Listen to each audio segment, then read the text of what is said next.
Joseph was born on November 8th, 1945 in Bath, New York. He was the second of 3 siblings.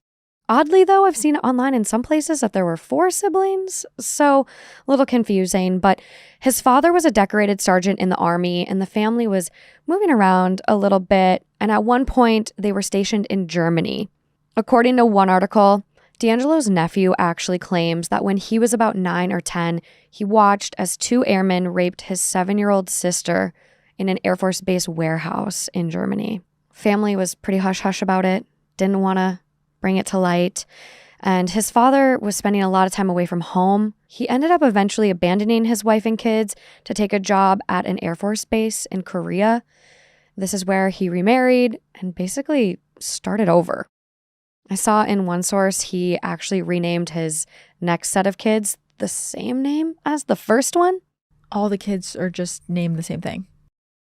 I don't know if that's to just get your kids' names right and not mix them up, or if you really wanted to start over. Yeah, wow. After this, Joseph's mom allegedly spent more time on her new boyfriend and his kids than on Joseph and his siblings. So some sources speculate that Joseph had to really help care for his younger siblings, and he had a really difficult relationship with his mom. There were many heated arguments. In the late 1950s, when Joseph was in middle school, the family settled in the Rancho Cordova area of California. In 1964, at age 19, Joseph left home to join the Navy.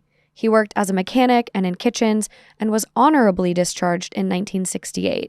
Some speculate that he was trying to gain his father's approval by joining the armed services, and due to the fact his dad was so decorated. Yeah. After this, he moved back in with his mom in the Sacramento area and enrolled at a nearby community college, Sierra College. He wanted to study criminal justice and join the California Highway Patrol. He lived in various parts of California for his entire adult life.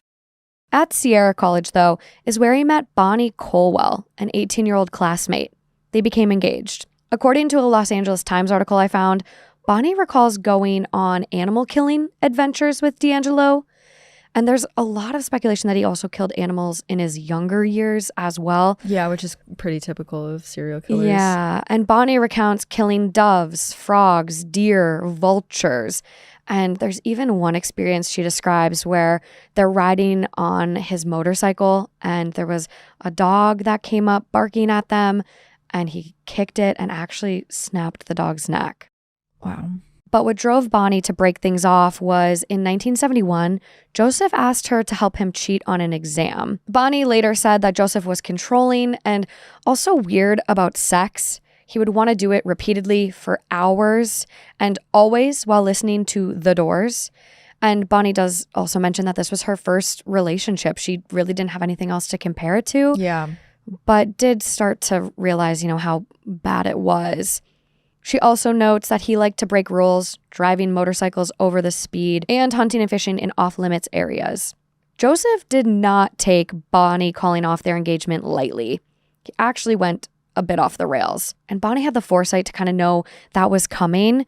So on the night of the breakup, Bonnie called Joseph to come see her at her father's house. She told him they weren't a good fit, gave back the ring, and Joseph was so upset he actually threw the ring in the bushes and left. But not for long, because a few nights later, Bonnie woke up to tapping on her window. And Joseph was there, standing outside, pointing a gun in her face. He told her to get dressed and come with him. They were going to get married, and he would not take no for an answer.